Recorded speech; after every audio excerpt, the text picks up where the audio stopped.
Olá pessoal, tudo bem com vocês? Como é que vocês estão? Tudo jóia? O meu nome é Osvar Faria. E o meu é Antoniel Rodrigues. E esse é o programa Testemunhar, um programa onde as histórias e os testemunhos que são contados e relatados aqui comprovam o poder transformador de Cristo Jesus, o nosso Senhor. Amém.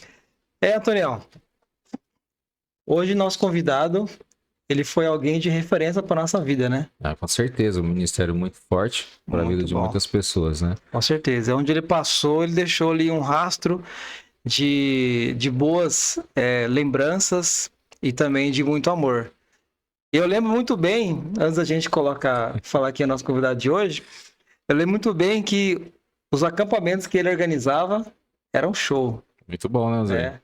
Teve um acampamento que ele fez, que depois eu vou comentar com ele, foi onde tinha uma tirolesa, era bem bacana.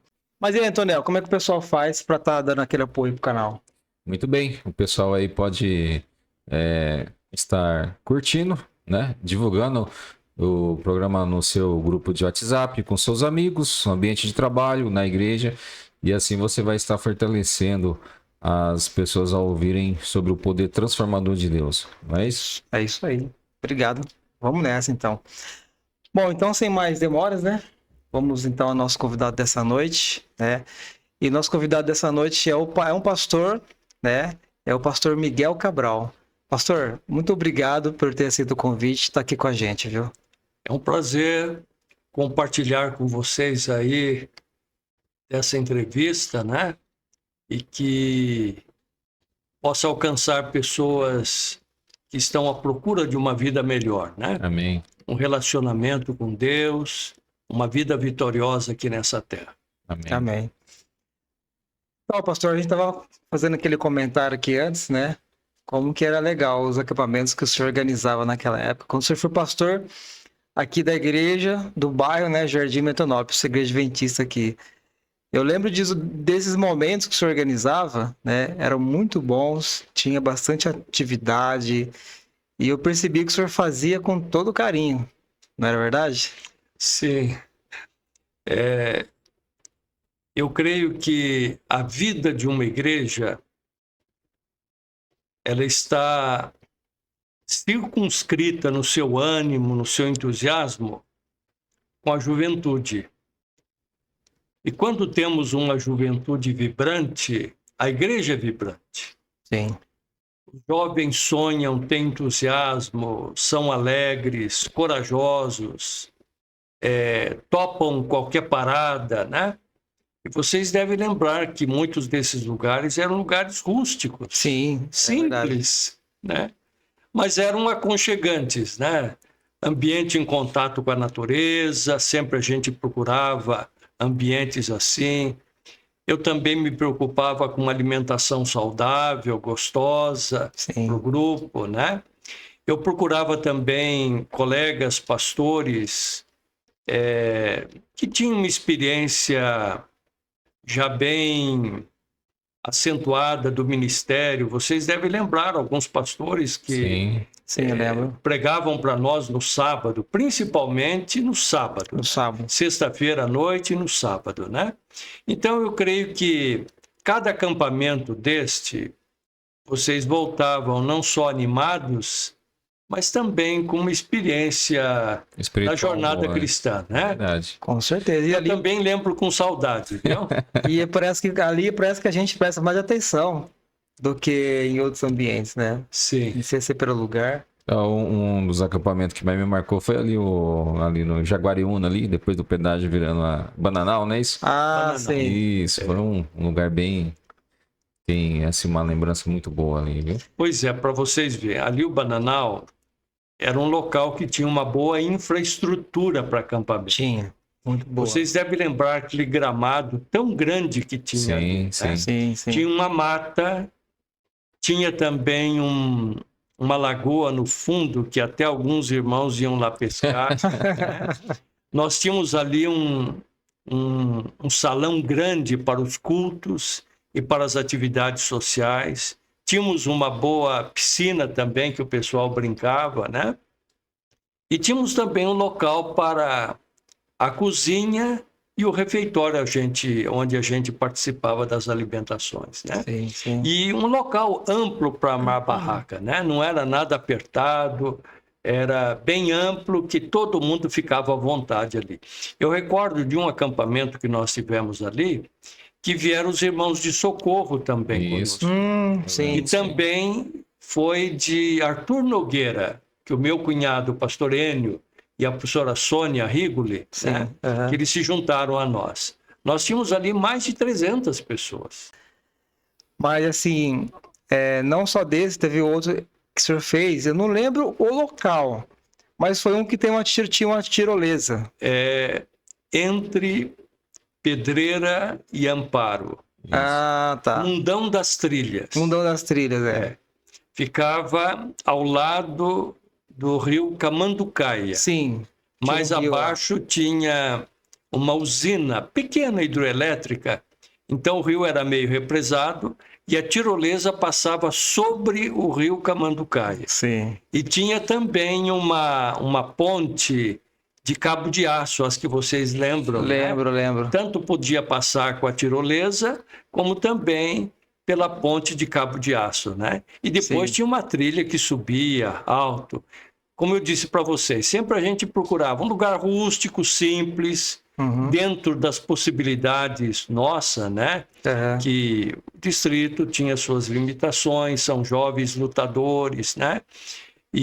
Mas era um lugar agradável, que em contato com a natureza, a gente passava ali um fim de semana, na época do carnaval, bastante prazeroso, né? Eu me lembro de um detalhe, não sei se o senhor vai lembrar, mas não vou falar o nome dele para manter a descrição. Mas teve um amigo nosso que o senhor proibiu de passar por cima, na parte de ferro. E ele foi. E ele pulou lá de cima e ele perdeu as calças no rio. Eu lembro desse episódio. Nossa, todo mundo ficou dando risada. Sim, A gente era sim. jovem, né? Então, Pois é. Não. Eu referi porque eu estava um pouco temeroso Não, era daquilo perigoso, ali, né? era Porque perigoso. o rio ali era represado Sim, por causa da usina. Então o rio é fundo, né? Vamos supor ali uma pessoa com roupa pula ali e daí tem limitações para nadar, pode ser fatal, né? pode. Porque era bem fundo, você vê que era a topografia ali é meio serra a região, né? Vamos montanhas. Montanha, né? Aham. Então o rio era bem profundo por causa da represa que ficava na frente, né? Mas isso aí é o cuidado do pastor, né? Do pastor, né? Além de conhecer o ambiente, né? Tentar cuidar das ovelhas para que elas Sim. tomassem cuidado. E o pastor Miguel sempre teve essa preocupação, né? Tanto com o jovem, com todos que estavam ali no local, né? Então, isso é muito bom. Vou só fazer o último detalhe, depois a gente continua o bate-papo. Mas não sei se você vai lembrar do Flávio. Flávio e a Adriana, um casal que tinha lá. Hoje eles, acho que são enfermeiros, os dois. E eu me lembro que o senhor até pediu na época, na hora da tirolesa, para alguns ficarem do outro lado. Caso alguém caia na água, a gente entrar para dar um apoio, né? E nesse dia, eu e o Marquinhos, do irmão Mário, nós ficamos do outro lado para fazer essa parte de salva-vidas, né? Entre aspas, sim. né? E aí eu me lembro que na época acho que era a noiva dele, mas a esposa do Flávio, a Adriana, ela foi e parou no meio da tirolesa. E aí ela não aguentou segurar e ela soltou. No que ela soltou, eu e o Marquinhos pulamos na água. E a gente foi lá e tirou ela. Pastor, até hoje ele me agradece. Olha, Ele falou, obrigado, cara, se não fosse você, eu nem ia me casar. Mas, assim, foi muito bacana, assim, um dos que mais marcaram.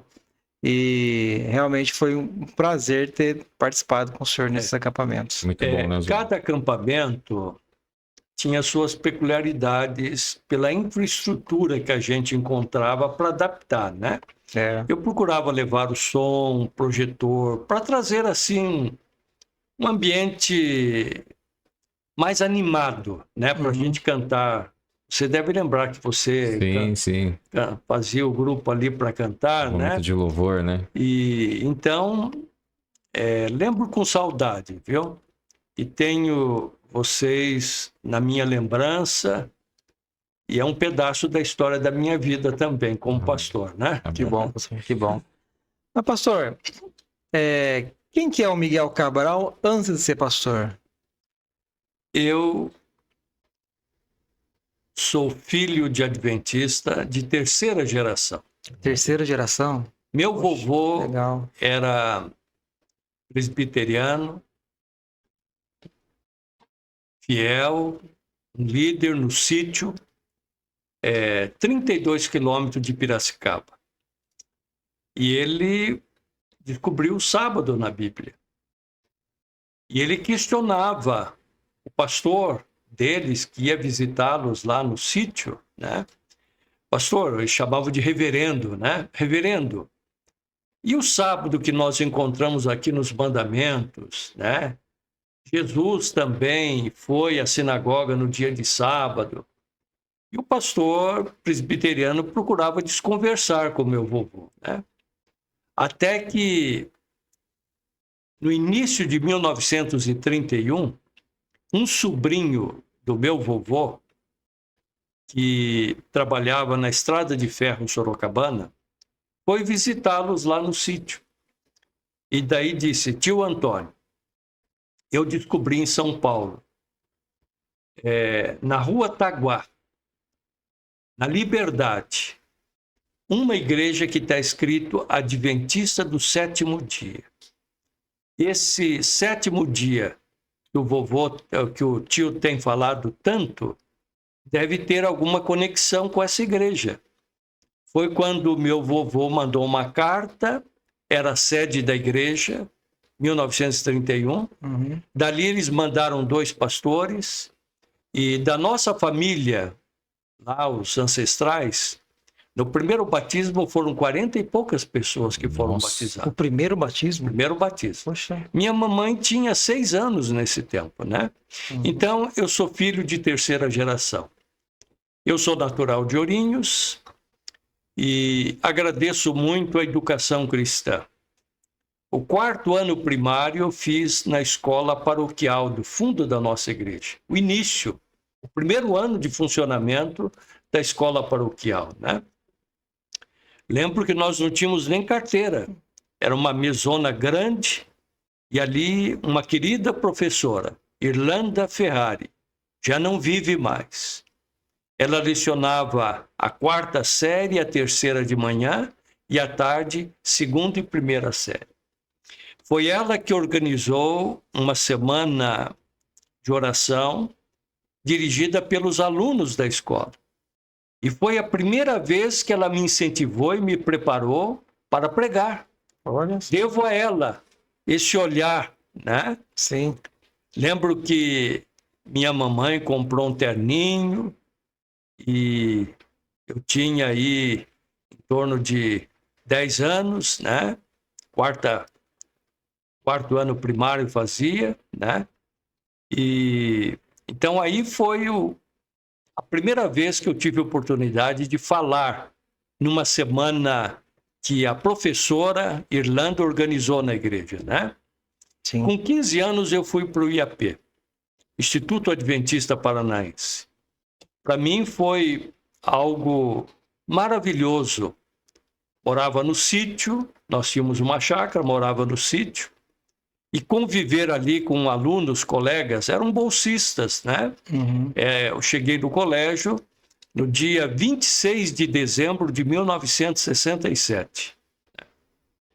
Éramos ali em torno de uns 50 alunos bolsistas. Que coisa agradável aquele ambiente, né? Sim. Logo, um pouco mais à frente, eu fui comportar, né? E durante 8 anos, eu fui um comportor estudante. 8 anos? 8 anos. Bastante tempo. Devo muito a 2 ministérios da igreja, né? Departamento de Educação, que desde a 4ª série primária até o curso teológico e depois o mestrado, mais 4 anos, eu fiz em instituições de educação adventista. Olha. Então, a minha Legal. gratidão, né, ao Departamento de Educação e a minha gratidão também à Coportagem. A Coportagem foi o meu meio de subsistência, né? Sim. Desde o 2º ano do curso ginasial no passado até o último ano da Faculdade de Teologia. Né? Ô, pastor, só para o pessoal que está assistindo entender um pouco mais, o que é isso, a comportagem que o senhor falou aí? A Coportagem, esse nome é um nome, poderia dizer assim, de décadas e séculos. Coportagem é o trabalho de venda de livros educacional, saúde e livros religiosos para a comunidade. Né? Na Idade Média havia os comportores também, né? E a Igreja Adventista tem um trabalho, um ministério forte, o Ministério da Comportagem, né? Aqui no Brasil, principalmente, nós temos esse ministério forte, com vendas de revistas periódicas, mensais, e também de livros de cunho espiritual, educacional, saúde, de medicina, né? De vários aspectos, né? Então o estudante ele vende esses livros para manter Sim. na faculdade, né? No meu tempo, que foi nos anos 70, praticamente todos os alunos da Faculdade de Teologia tiravam o seu sustento da Coportagem. Naquele tempo, o perfil do aluno que ia fazer teológico era aquele aluno maduro, aquele aluno que sabia o que ele queria, que era ser um pastor. Né? Ele era consciente disso, né? E a Coportagem é uma escola. Além de ser uma fonte de recurso, também dá para cada jovem o enriquecimento de relacionamento. Sim. Você fala com médico, você fala com engenheiro, você fala com prefeito, você fala com delegado, você fala com advogado, você fala com mecânico, né? Quanta saudade eu tenho de 8 anos, 16 férias da Coportagem, né? Lembro isso de uma maneira assim emocionante. Eu sonho ainda comportando, né? Experiência de desafios, né? Às vezes dificuldades, né? Mas nunca fiquei umas férias sem tirar a bolsa escolar. Espiritualmente falando, causa um impacto muito grande. Né? Sem dúvida. Você vender livro religioso, quando a maioria das pessoas não tem interesse para adquirir um livro religioso, somente pelo poder de Deus. Sim. Então, o comportor, né, tanto o comportor estudante como o comportor efetivo, né, é uma pessoa que está em muita intimidade com Deus, porque depende do poder do Espírito Santo, dos anjos, né, para fazer esse trabalho, né? E eu me lembro que eu já ouvi várias histórias de pastores que passaram pela Coportagem e eles falam, e até teve um amigo meu que ele não chegou a ser pastor, mas ele foi por uma curiosidade, eu era jovem, e ele me disse assim, Osvair, foi a melhor experiência que eu tive espiritual, porque ali a fé, ela é exercida de maneira grandiosa. Toda manhã a comunhão com Deus, né? Pedindo a direção, que o Espírito Santo toque no coração, que os anjos preparem, né? Sim. E tem experiências marcantes da Comportagem, né? Coisas que a gente sempre está lembrando, né? E muitas vezes eu cito em meus sermões, né? De sentir a direção divina conduzindo o trabalho em muitas vezes lugares difíceis, né? Mas de uma hora para outra a coisa deslancha e a gente alcançava o objetivo. Olha né? que legal, né? Que bom, né? Pastor, Quando surgiu, quando foi que surgiu o desejo de você falar assim, eu vou fazer teologia? E como isso aconteceu? Como eu disse para vocês, a Igreja Adventista chegou na nossa família através do meu vovô. Uhum. Aquela experiência que a professora Irlanda me colocando pela primeira vez para dirigir um culto numa semana, aquilo foi algo embrionário na minha vida, né? Depois, no tempo da comportagem, no colégio, né? Fazendo curso ginasial antigo, depois o segundo grau, né? A gente, nessa experiência da comportagem, sentindo a mão de Deus, isso foi tocando no nosso coração, né? E a gente sentiu o chamado que Deus estava nos chamando para ser um pastor, para ser um evangelista, para ser um ganhador de almas, né? Olha que bênção, né? E como isso aconteceu, pastor? Seus professores, como foi esse processo aí durante esse tempo que você estudou? Eu fui para o seminário, naquele tempo o nosso seminário era no IAE em São Paulo, Capão Redondo, 1975. A nossa turma não era uma turma muito grande. Naquele tempo havia muitos estudantes dos nossos colégios procuravam cursos que no futuro pudesse trazer benefícios financeiros. Uhum. Ser um engenheiro, ser um médico, ser um dentista, né? E então eu posso até dizer que aquele ano a nossa faculdade de teologia não teve muitos alunos em 1975. Nós começamos o teológico com 26 colegas e terminamos com 22 da nossa turma, que começou em 75. Terminei em 78. Porém, 4 colegas que já estavam, muitos deles eram pastor, eu lembro 4, do Espírito Santo, do Paraná, do interior de São Paulo. Ele se juntou a nós porque haviam concluído os créditos exigidos para a Faculdade de Teologia. Então eles vieram e se juntaram a nós, começamos com 26, terminamos com 26. Somente do grupo que começou, éramos 22, acrescido com esses 4 que vieram de turmas que já anteriores, né? E que havendo terminado ali os créditos, as matérias, eles se juntaram a nós, né? E aí, então, o senhor dá início, então, ali ao seu curso na faculdade. Aí o senhor fez a conclusão. Bom, fez a conclusão, se tornou pastor. Agora o desafio é maior, né, pastor? Sim, sim. Qual a primeira igreja que o senhor foi? Só para que vocês tenham ideia. Naquele tempo faltava pastor. Nossa. Foi o primeiro ano de funcionamento da Paulista Oeste. Primeiro ano? A Missão Paulista foi criada em 1906. Sim.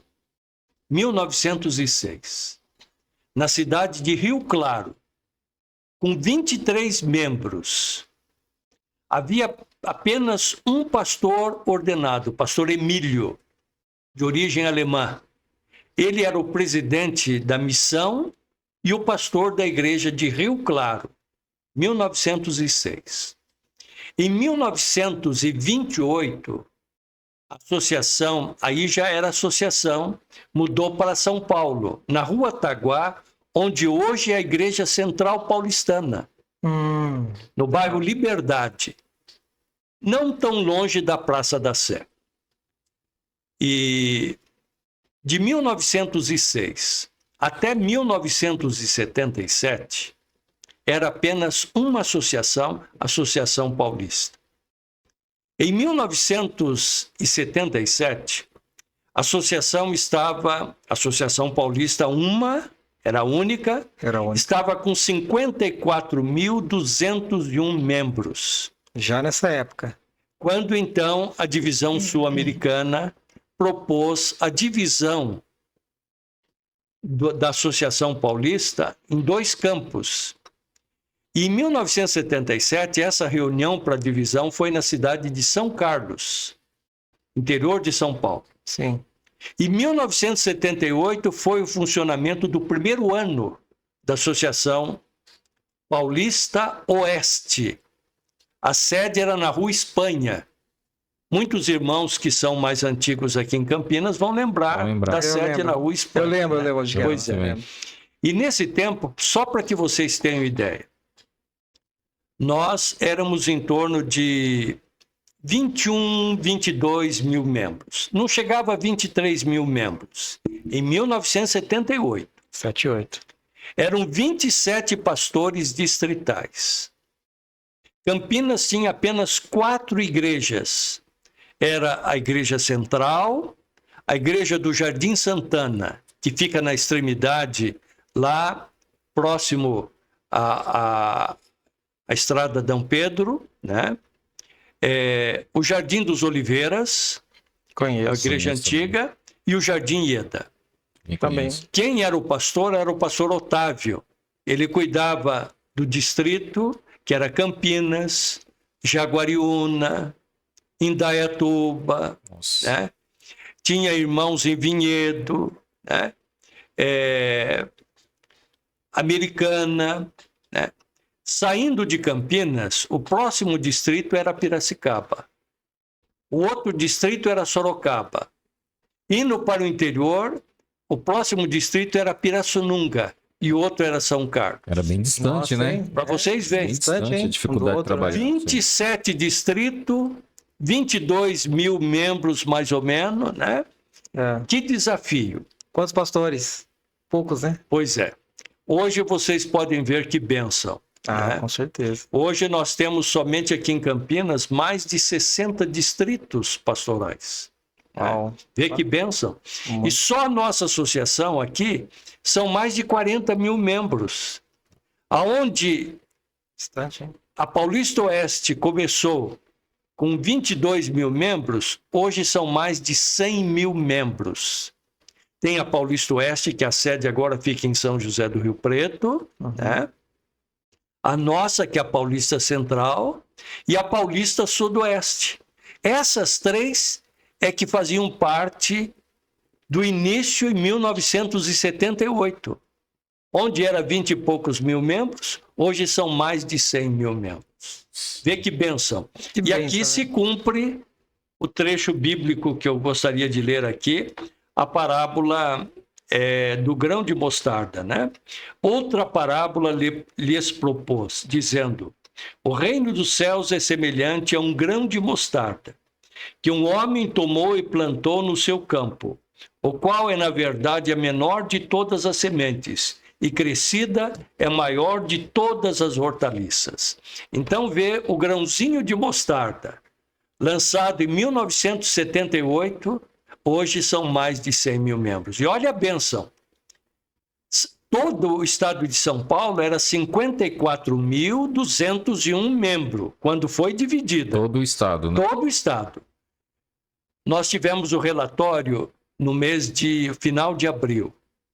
296 mil membros no estado de São Paulo. As 8 associações. No final do ano, nós seremos mais de 300 mil adventistas somente aqui no estado de São Paulo. É uma bênção de Que Deus. bênção, né? Que Vocês bênção. veem aqui, quando eu fui pastor aqui de vocês, no distrito, né? Eu era pastor a sede era no Londres, Campos Elíseos, Metanópolis, depois tínhamos ali o Foi Satélite Florença. Íris, E Florença. Florense, aqui, Campina Grande. Campina Grande, Isso, né? que surgiu depois. Também eu cuidava do Monte Cristo Isso. e também Valinhos, um grupinho em Valinhos. Todas essas? Todas essas, né? Puxa vida, hein? Isso foi por volta do ano 2000, 2003, 2004, 2005, né? Hoje são, acho que, mais de 5 distritos. né? Onde nós tínhamos 4 igrejas em 1978, hoje são mais de 70 igrejas e grupos, né? Só dessas que o senhor citou, ali já ramificou muito, Sim, né? sim. Por exemplo, aqui na nossa região, né? Você vê que hoje o nosso distrito, do Florense para cá, somos em 6 igrejas. Aí depois Satélite Íris já faz parte do Londres, Um outro distrito. que já são mais 6 igrejas. Sim. Aí desse do Campos Elíseos já é outro distrito. Outro distrito. E aí Valinhos, Indianópolis é outro distrito. outro distrito. Para vocês verem, tem o Indianópolis, tem o Campos Elíseos, tem o Londres, tem o Jardim Florense.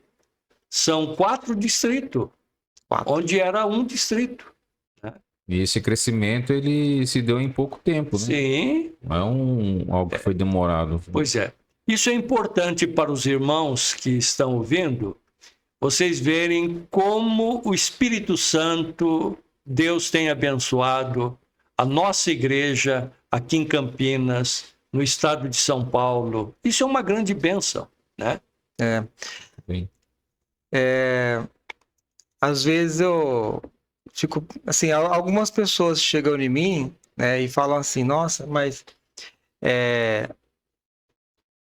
existem outras denominações que a gente vê cheia de pessoas, né, e a igreja adventista às vezes não tem tantas pessoas, mas olhando por esse âmbito que o senhor falou, desse crescimento que a gente vê, se você for classificar nessa questão de quantidade, existem algumas denominações que só tem aquele ponto ali, né? E no entanto da igreja adventista, você vê que ele vai se expandindo, vai crescendo a cada época mais. Algumas igrejas evangélicas, eles usam certas estratégias. Eles têm o culto de domingo à noite, do fim de semana, eles se unem 3, 4 igrejas, todos vêm naquela igreja, então dá um volume grande. Vocês podem vivenciar isso aqui na igreja Assembleia, aqui. Sim. Congregação Cristã, usa essa estratégia. Sim, também. Né? As nossas igrejas se reúnem também, mas um dia especial, um dia de festa. Geralmente um sábado à tarde, né, Um pastor? sábado à tarde, né? Então é diferente. Agora, eu gostaria de pontuar alguma coisa mais a nível de Brasil com vocês. Uhum. Em 1975, na Faculdade de Teologia, eu sempre ouvia alguns professores falarem de um pastor que era uma referência no século que passou. Uhum. Esse pastor, ele era o evangelista mais conhecido no mundo. Ele fazia evangelismo, grandes séries evangelísticas. Praticamente ele fez em todos os continentes e quase, naquele tempo, nos grandes países, ele fez em todos os grandes países. Além do mais, eu estou falando de Billy Graham. Ele foi conselheiro de vários presidentes. Estados Unidos, né? Presidente Ford, né? Presidente Reagan. Ele era o conselheiro. E lembro que um professor que tinha um conhecimento da vida de Billy Graham, ele fez menção que ele tinha informação que Billy Graham conhecia os livros do Espírito de Profecia, especialmente o livro Desejado de Todas as Nações e o livro Caminho a Cristo. E alguns sermões que o pastor Billy Graham pregava, a gente podia notar de uma maneira assim bem clara a fonte, né? Sermões cristocêntricos, né? Que falava sobre o perdão, justificação pela fé, né? Vitória em Cristo Jesus, né? Então a gente podia notar nitidamente, né? No meu último ano da Faculdade de Teologia, 1978, Billy Graham esteve no Brasil. Ele veio para uma turnê evangelística, Chile, Argentina, Brasil. E no Brasil, ele se apresentou no campo de futebol do São Paulo, Futebol Clube, no Morumbi. Sim. Foi num domingo à tarde. Era o último ano meu, 1978, da Faculdade de Teologia. E alguns colegas nossos fomos lá ouvir o pastor Billy Graham, né? Era uma referência. Claro, Né? com certeza, né? Tem que estar lá. E eu lembro até hoje como ele começou o sermão dele. Ele começou falando o seguinte: o Brasil, a sua história está marcado com a cruz. O primeiro monumento erigido, quando os descobridores em 1500 estiveram aqui, foi o monumento de uma cruz. Assim diz Pero Vaz de Caminho. Quando eles descobriram o Brasil, eles imaginavam que era uma ilha e deram o nome Ilha de Vera Cruz. Vera Cruz. Logo mais observaram que não era uma ilha, era um continente. Então deram o nome Terra de Santa Cruz. Vê aí a cruz, né, sempre presente. E ele continuou dizendo, ele disse, o monumento mais famoso do Brasil. Quando turistas, viajantes do mundo chegam pela cidade maravilhosa, o Rio de Janeiro, é o Cristo Redentor. Exato. Com os braços abertos em forma de uma cruz. E daí ele terminou dizendo, e somente o Brasil tem o privilégio de no céu ter o Cruzeiro do Sul, a constelação do Cruzeiro do Sul, né? Algo muito bonito, muito bom, viu? né? E daí ele disse, a cruz de Cristo significa amor inigualável, significa perdão, significa graça, vitória. Ele diz, o Brasil é uma terra abençoada por Deus. Amém. E eu Olha lembro só, dessa hein? frase, terra abençoada por Deus. Né? Nós somos conhecidos no exterior pela Amazônia. É a mata intacta maior que existe no mundo, uma mata úmida. Né?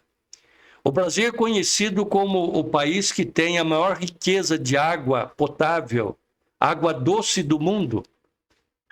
O Brasil é o país conhecido por ser o maior produtor de proteína do mundo, o maior exportador de soja, milho, Carne também. Né? carne e outros itens, Muitas né? coisas. Minério, né? Nós somos conhecidos dessa maneira, né?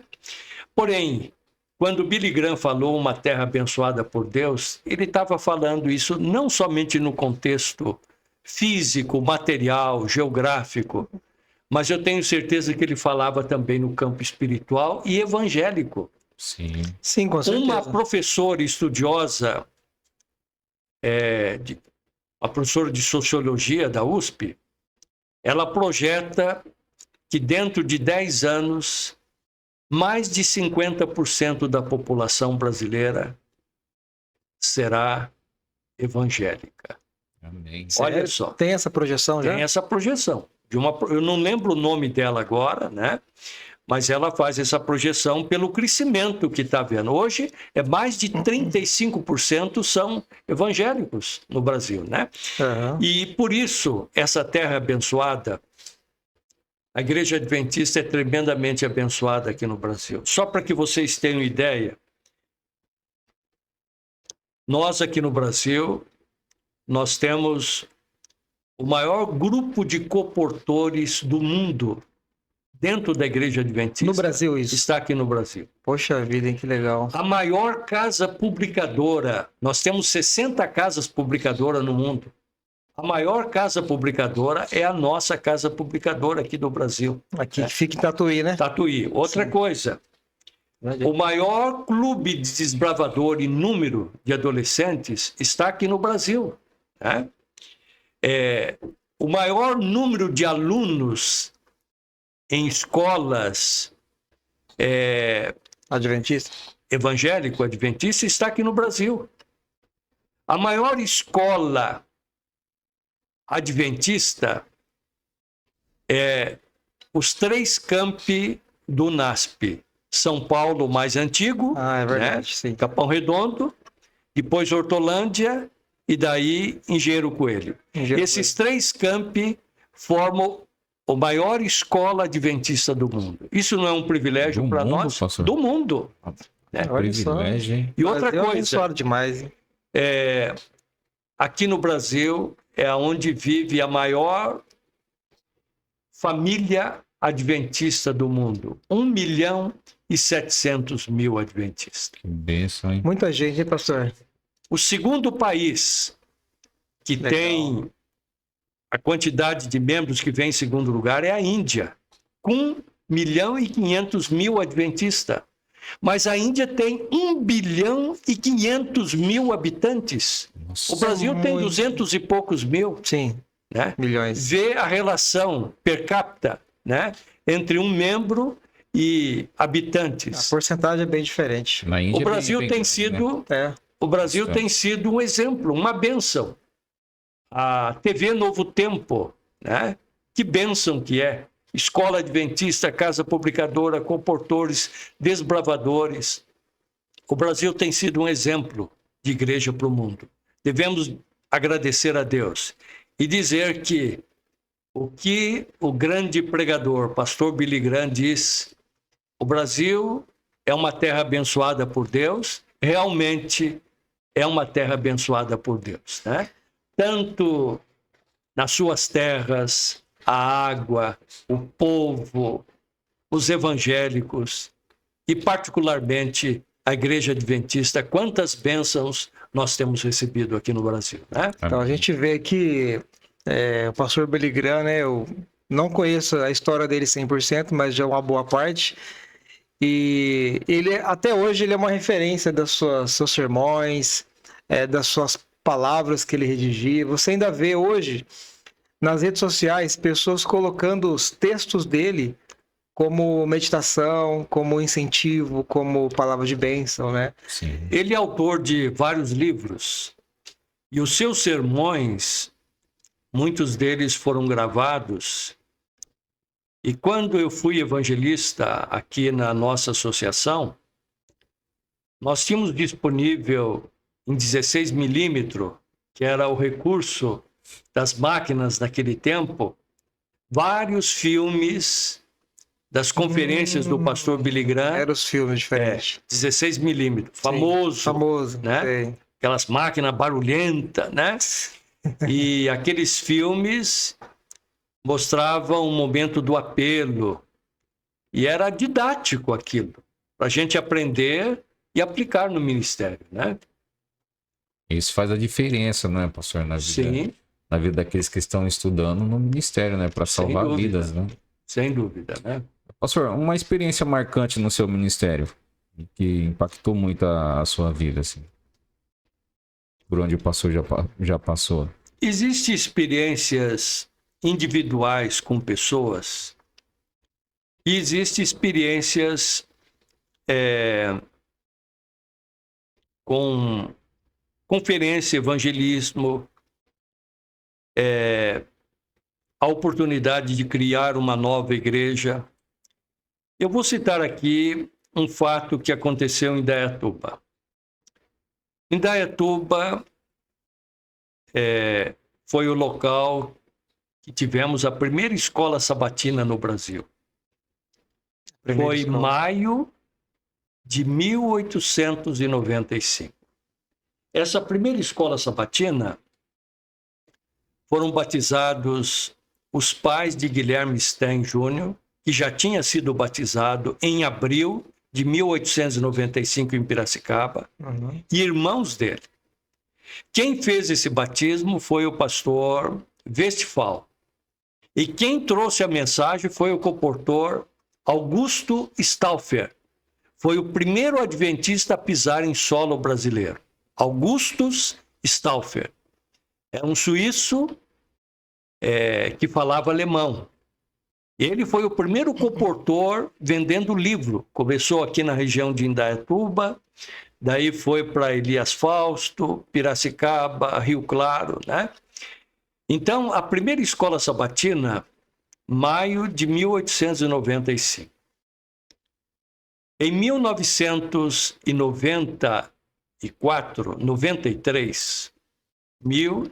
1993, nós tínhamos apenas uma igreja em Indaiatuba.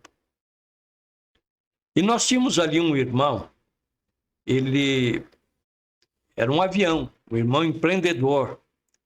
Ele tinha uma empresa de transporte que ele entregava peças da Mercedes, que ficava aqui, uma distribuidora perto do aeroporto, Sim. aqui de Viracopos, né? Ali Então, tinha a fábrica da Mercedes ali. fábrica da Mercedes. É. Ele, então, distribuía peça com caminhão, os caminhões dele, né? E ele veio até a nossa associação e falou com o pastor Wilson Sardi, que era o presidente. Pastor, o ano que vem vai completar 100 anos da primeira escola sabatina. E nós só temos uma igreja em Indaiatuba. Nós precisamos fazer com que o evangelho avance, né? Cresça ali, né? E o pastor Wilson disse, olha, eu vou falar com o evangelista do campo e ele vai fazer uma série lá, né? O pastor Wilson me procurou e nós, então, começamos a organizar a série de conferência, né? Uhum. Esse ano foi em 1994, completa 30 anos, né? Bastante Nós tempo. começamos ali o curso para deixar de fumar em setembro, na segunda quinzena de setembro. Nós tivemos durante a semana que fazer 2 sessões da quantidade de pessoas que vinham para o curso para deixar de fumar. Uma noite eu contei, nós tínhamos 800 pessoas adultas. Foi algo inusitado. Pastor, isso era realizado em tendas? Tenda. É. A tenda nós tínhamos, colocava cadeira, cabia 456 cadeiras. Era aquelas cadeirinhas rústicas, Isso de não- madeira, Isso num espaço coberto, no né? espaço coberto, de lona, né? Para você ver, uma tenda lotadinha e daí veio um outro, terminava e vinha uma outra sessão, né? Até o último dia que tivemos a reunião na tenda, somente uma noite de quinta-feira que sobrou algumas cadeiras porque tinha chovido. Até o último dia que ficamos ali na tenda, Sempre lotado, né? O primeiro batismo, batizaram 100 e poucas pessoas ali. Foi uma grande bênção o trabalho, né? E durava em média de quantos dias?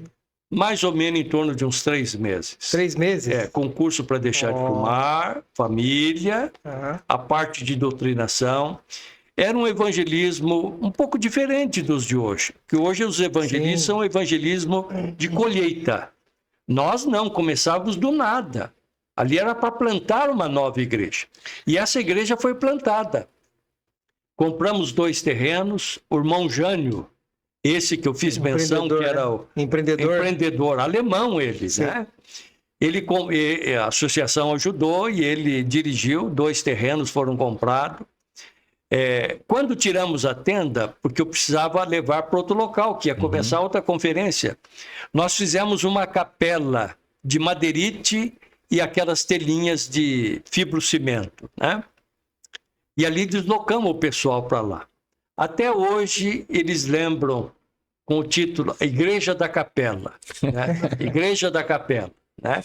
Por causa da capelinha que nós fizemos ali, né? Sim. Hoje, Morada do Sol. Eu conheço lá o bairro. Pois é. Conheço aquela região. É uma sede de distrito, né? E começou dessa maneira, né? Deixa só um pouquinho mais. Nós tivemos ali um grupo de 8 estudantes. Estudantes e obreiros que já trabalhavam comigo, né? Mas eu gostaria de destacar 2 desses estudantes. Alunos brilhantes, né, da Faculdade de Teologia. Um deles é o pastor Adilson. Ele fazia o 3º ano da Faculdade de Teologia. Adilson. E o outro, o pastor Martin Kuhn, que hoje é o reitor do NASP. Já Eles ouvi falar eram dele, já. jovens, né? Então foi um evangelismo de grande sucesso para aquela época, né?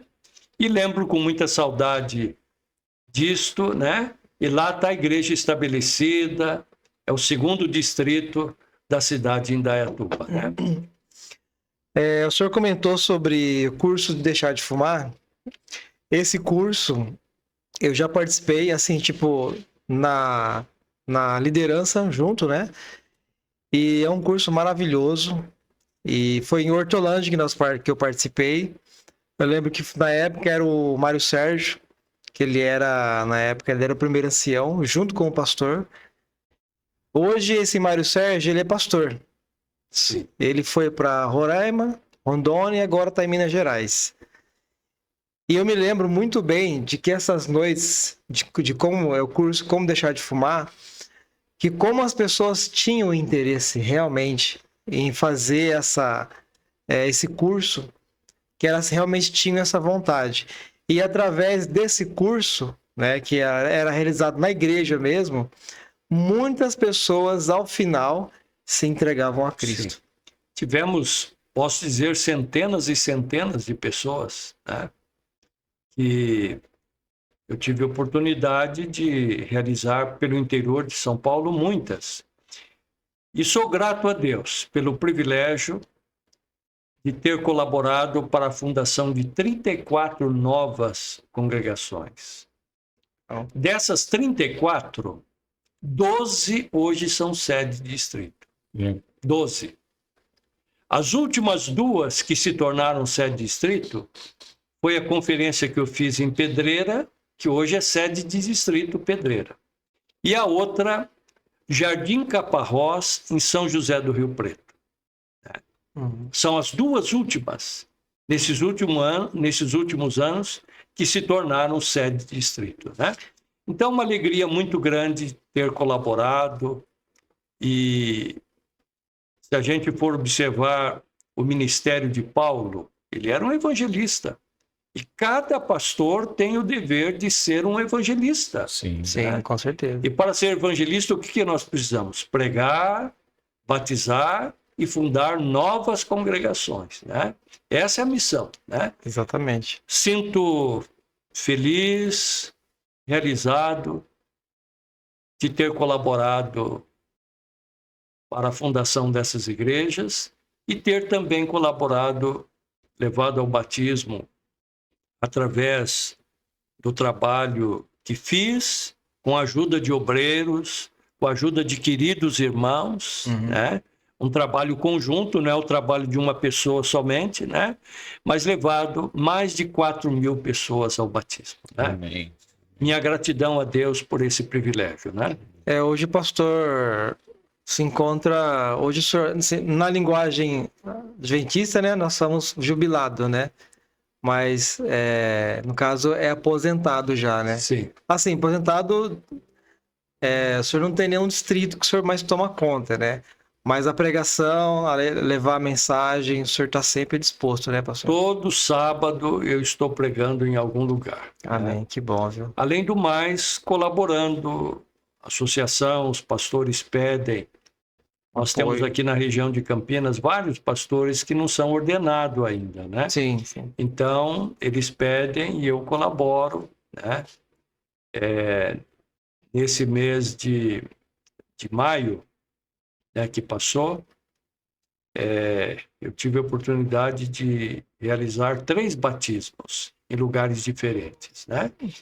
Então, além de pregar, estamos aí colaborando. O pastor Miguel, na verdade, Ele não para, né? ele não para, né? Para. Sempre presente, né? Sempre se preocupando com as ovelhas. Mas o que eu fico mais impressionado é a memória dele. As datas, os nomes das pessoas, lugares, né? Acho muito legal, assim, essa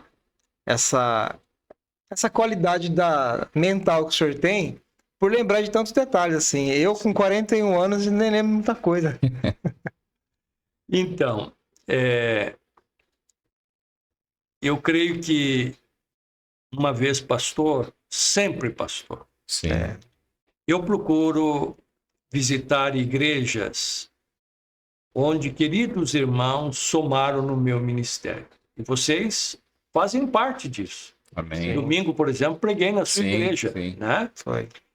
E também me preocupo com aqueles que, com tristeza, deixaram o caminho da verdade.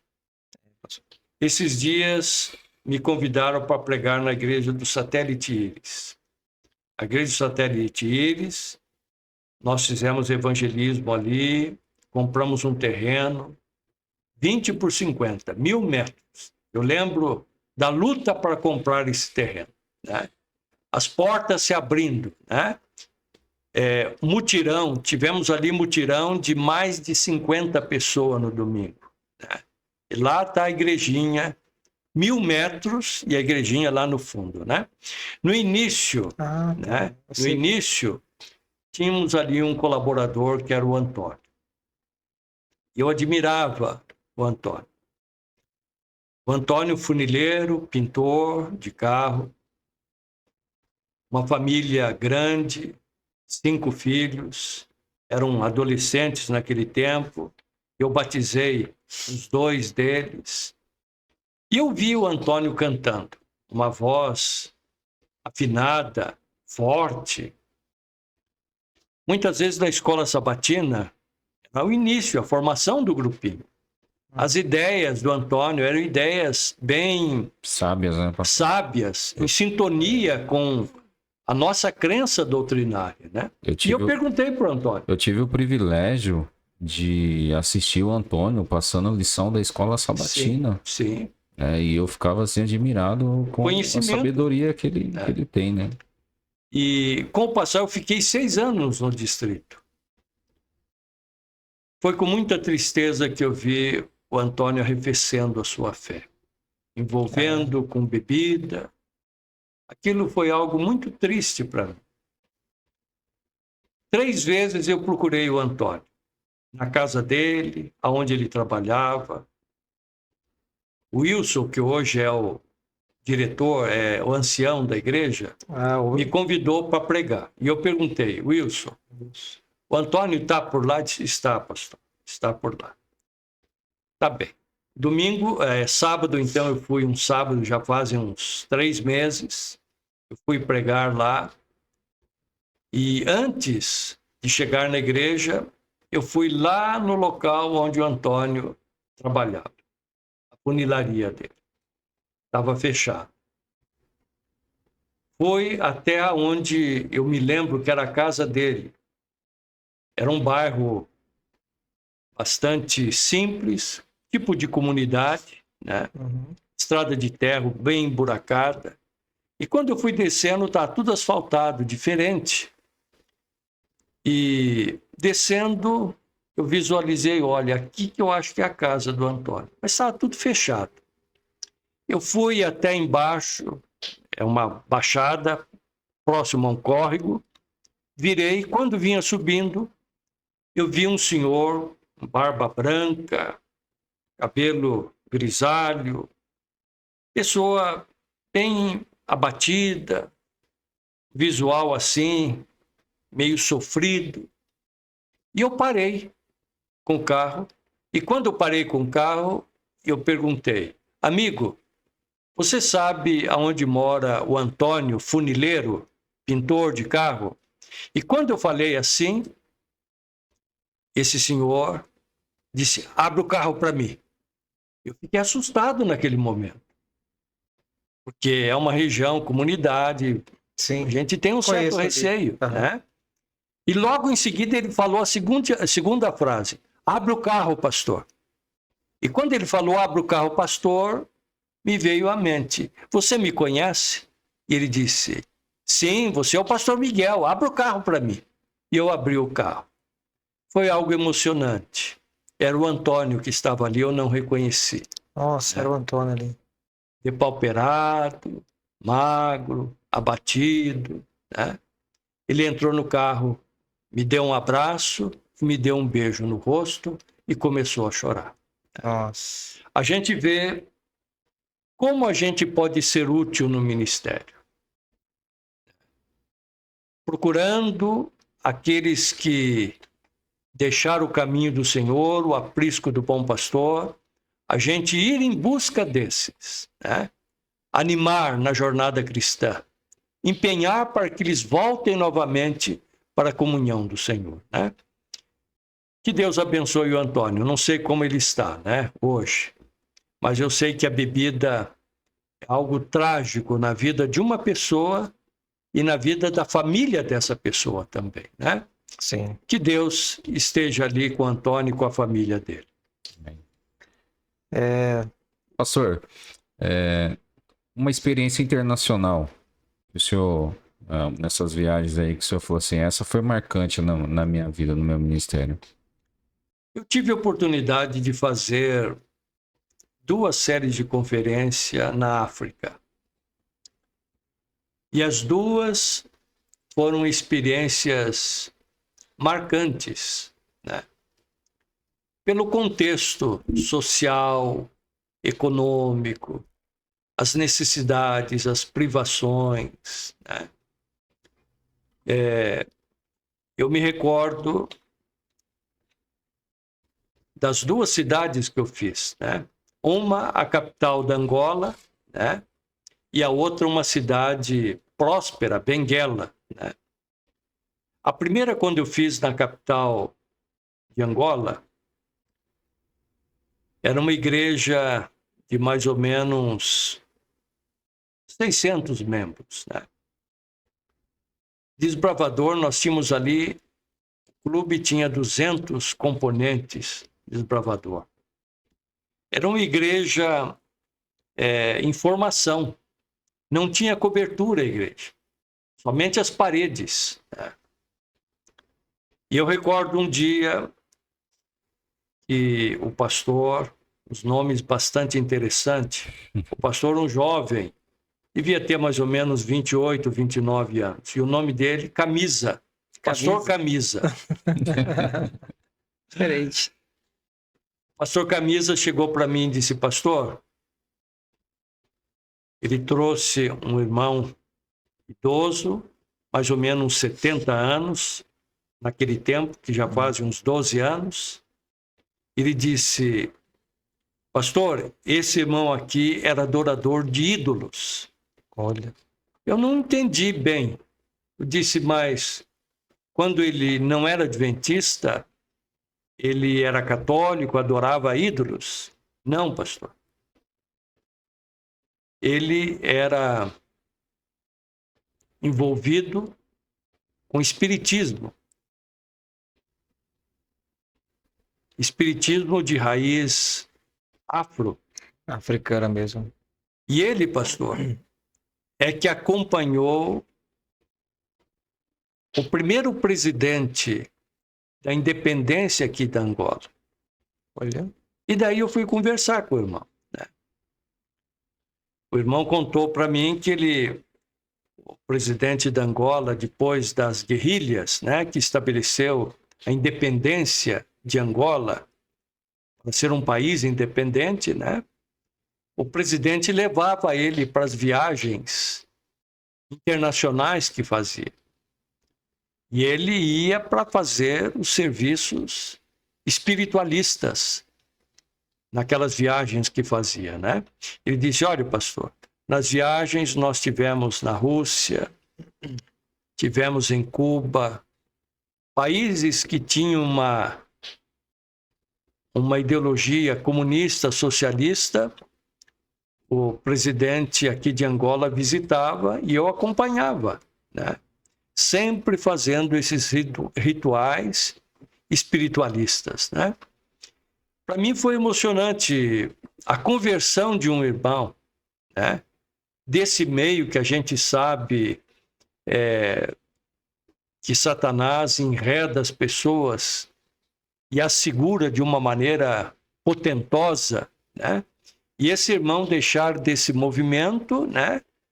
E vir ser um líder da nossa igreja, né? Esse irmão já estava com mais de 70 anos, né?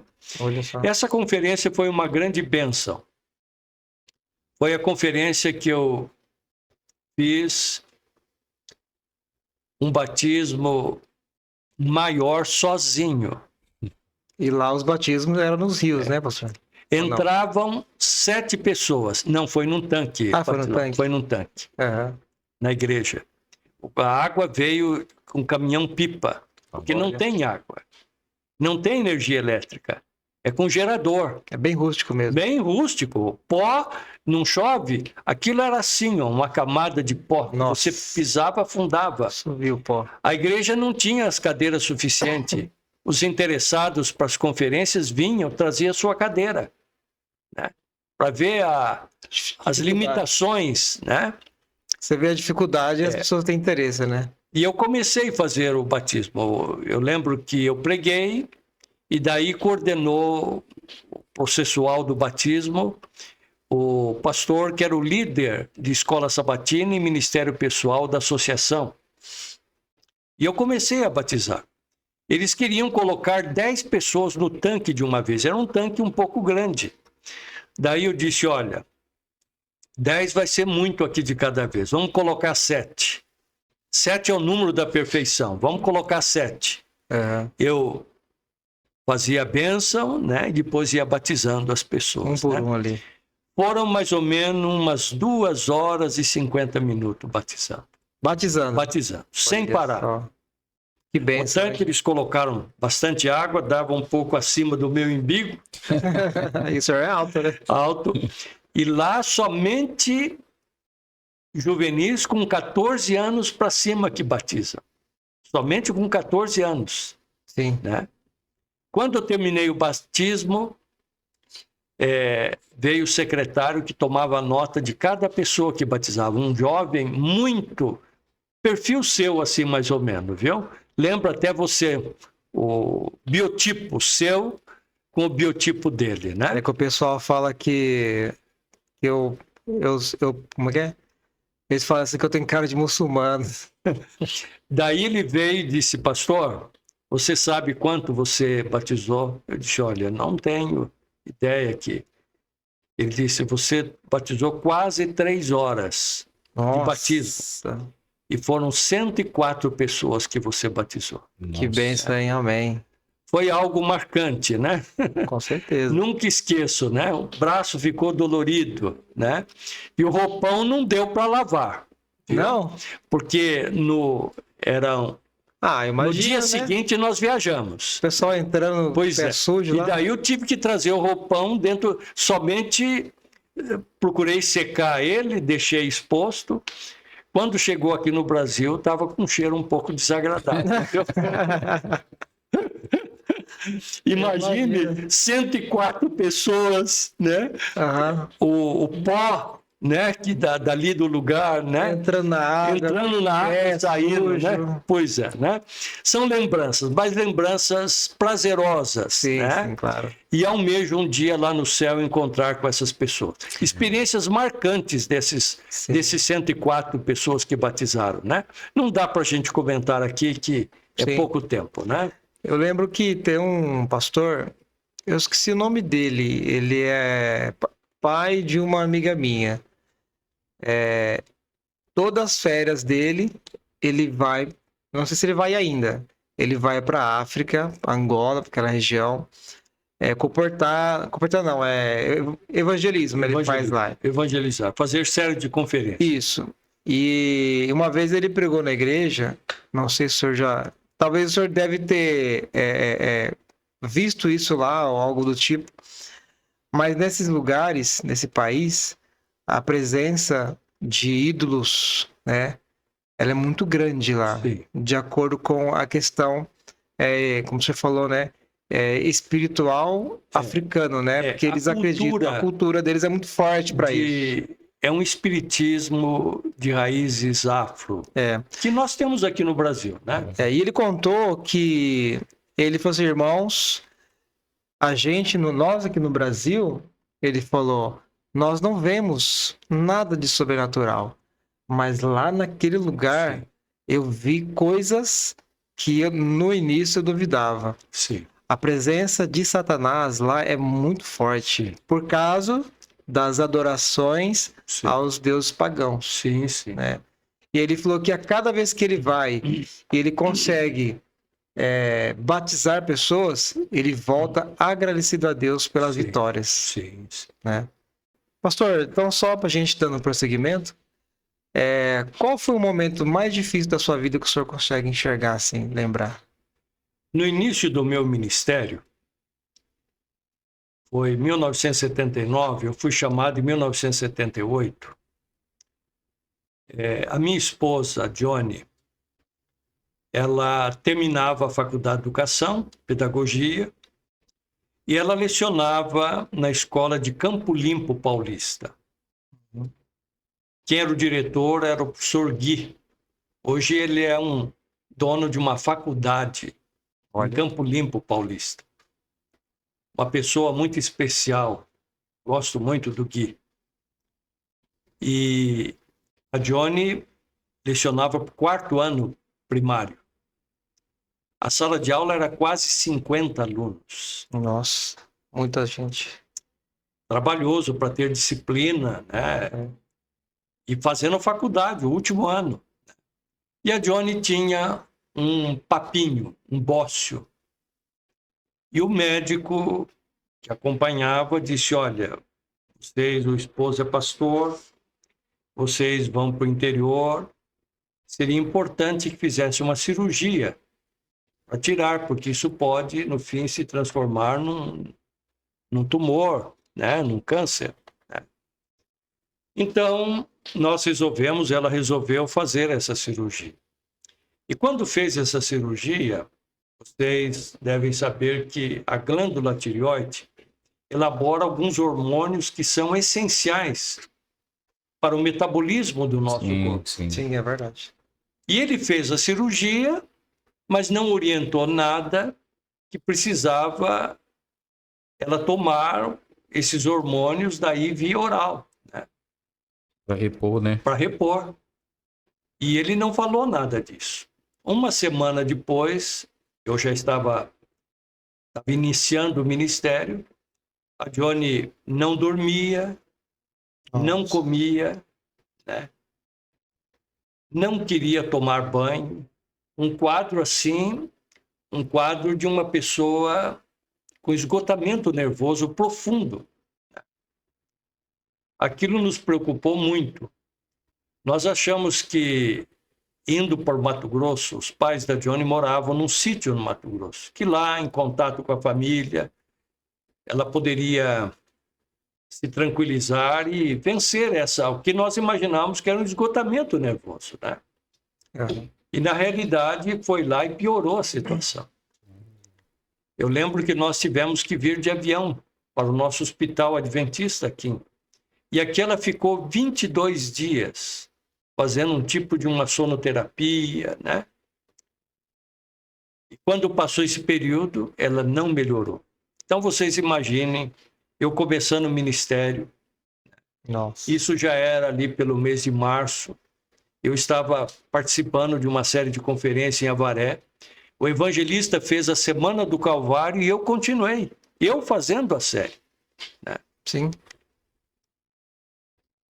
Eu lembro que eu tinha um colega, o pastor Laércio Mazaro.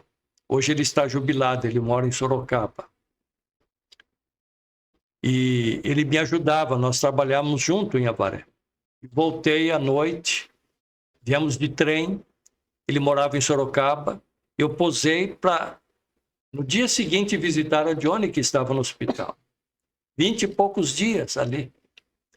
Quando eu vou à biblioteca dos pais do Laércio, que o Laércio era solteiro naquele tempo, eu já era casado, eu peguei o livro Tratado Médico, que é um livro da Casa Publicadora.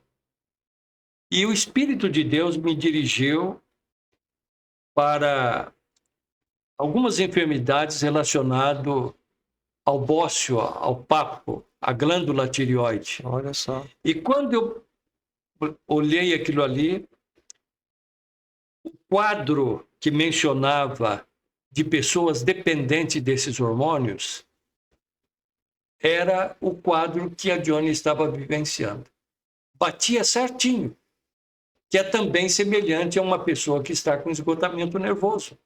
Sim. Legal. Eu fui até o hospital e ali pedi para falar com o diretor clínico do hospital. Era o Dr. Crush, uma pessoa muito humana.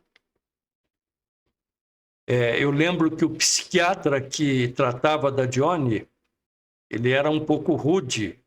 Quando eu fazia alguma observação, ele não gostava.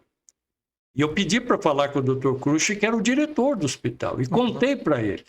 Quando eu contei para ele, ele disse, pastor, é possível, ela que fez essa cirurgia da tireoide, é possível que existe alguma coisa correlata. Ele disse: eu vou pedir agora que faça uma dosagem, que faça um exame de sangue nela. Foi feito o exame de sangue. À tarde ela começou a tomar hormônio, porque detectou. E depois de 2 dias a Johnny estava no estado emocional normal. Oh, que bem. Essa foi uma grande provação. Eu imaginava que teria que conviver com a esposa no trabalho ministerial e uma pessoa que estava afetado emocionalmente e mentalmente com distúrbios, né? Sim. Então isso foi uma grande provação e Deus deu essa libertação. Deus dirigiu, né? Para que eu procurasse aquele livro aquela noite, era 2 horas da manhã, né? Quando nós chegamos de trem de Avaré para Sorocaba. E que eu peguei o livro antes de dormir, olhei e no dia seguinte fui ao hospital, falei com o Dr. Crush e ele, de uma maneira bondosa, cordial, atenciosa, resolveu a questão, né? Com certeza, Deus que guiou o senhor até esse livro, pastor. Sim, sim, sem dúvida. Porque senão, talvez, ia demorar um pouco mais esse tratamento. Sim. Como que Deus nos dá soluções em momentos diferentes da nossa vida, né? Sem dúvida. Verdade. Mas, pastor, e qual o maior sonho que o senhor tem? O meu maior sonho deve ser o sonho de todos nós, a volta de Cristo Jesus, né? Amém. Amém. Todo o meu ministério foi direcionado para este acontecimento final, né? Nós pregamos o evangelho, nós batizamos pessoas, nós fundamos igreja com o intuito do quê? De abreviar a volta de Jesus. Né?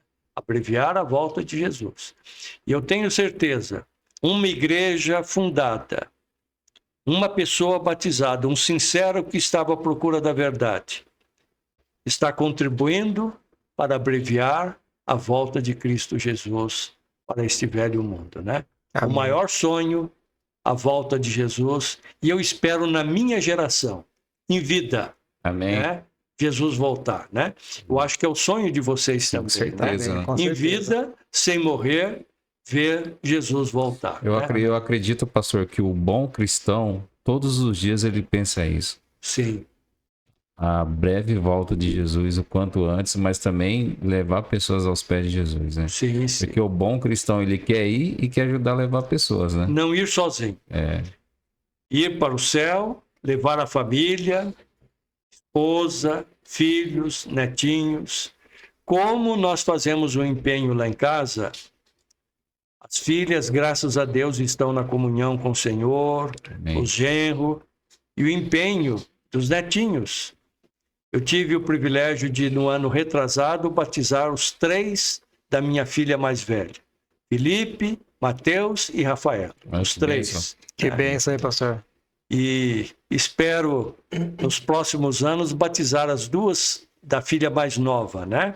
A Antonella e a Valentina, né? Amém. Espero batizá-las também em breve, né? Amém. Como é Muito bom. importante cada casa ser uma igreja também, né, pastor? Sim. As crianças viverem esse ambiente dentro de casa com os pais, né?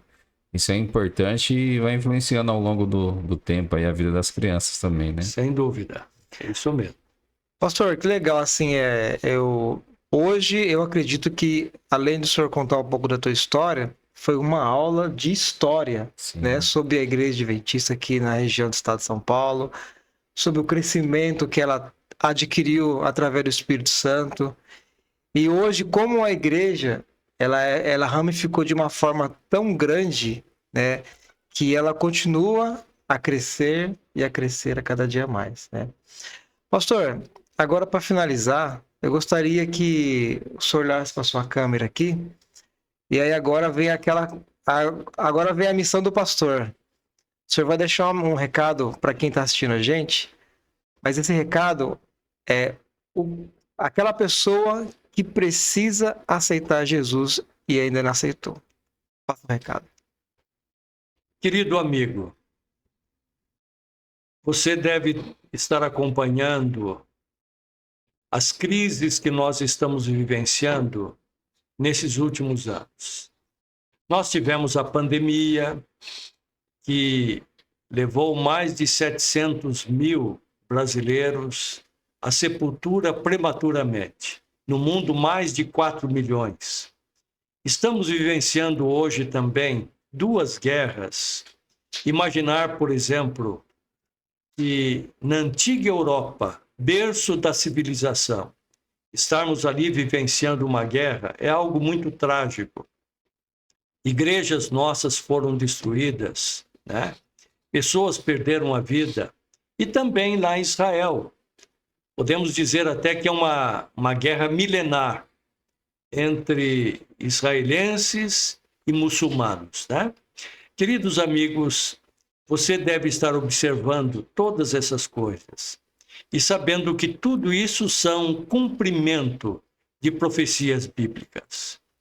Que esses acontecimentos sirvam para nós situarmos os dias tão marcantes que nós estamos vivenciando. E que possamos, então, nos preparar, buscar a Deus, buscar o Espírito Divino, se preparar para o céu. Mas falo também aqui para queridos irmãos. Alguns possivelmente que me conhecem, que fui pastor, talvez deixaram o bom caminho do Senhor. Procurando outras coisas, estando aí no mundo vagando. Eu faço um convite para você, meu querido irmão, irmã, jovem. Volte para Jesus antes que seja tarde demais. Jesus está vindo e eu espero vê-lo em vida. E quero também a tua salvação. E queremos todos nos encontrar lá no céu para sempre viver com Cristo Jesus, o nosso Salvador. Amém. Amém. Agora eu queria pedir, de repente, se o senhor quiser, deixar um abraço para quem o senhor quiser, fica à vontade. A esposa, para alguém. Muito bem. Eu fiquei feliz de ver vocês jovens, a iniciativa de criar esse estúdio com o objetivo da pregação do Evangelho. Amém. Felicito e quero animá-los a continuar com este programa, né? Você vê que as metodologias, os meios de pregação do Evangelho hoje são múltiplos. Sim. Com certeza. No passado, era um evangelismo público em tendas, né? Hoje, eu sei que esse trabalho é um trabalho tremendamente poderoso. Sim. Né? E Tremendamente chega longe, pastor. Chega longe, né? Então, felicito, que Deus abençoe vocês. Amém. E a todos os queridos irmãos desta região tão populosa de Campinas, né? É verdade. E com tantos irmãos sinceros, comprometidos, que almejam a salvação, né? Deus abençoe vocês. Não deixe desse caminho. E vamos encontrar lá no céu, se Deus quiser. Amém. Amém. Amém. Pastor, tem algum Instagram, alguma coisa assim? Não tem, né? Eu sou meio neófito. A gente sempre pede. A esposa tem essa coisa, viu? Mas A Dione tem o Instagram dela. A gente sempre pede pro convidado deixar, né? Pois é. Mas tudo bem, então.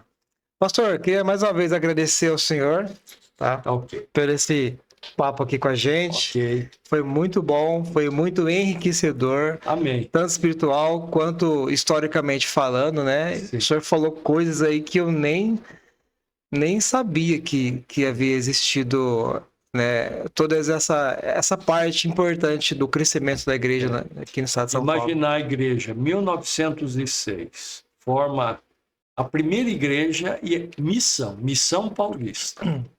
Somente em 1978 que surge a segunda.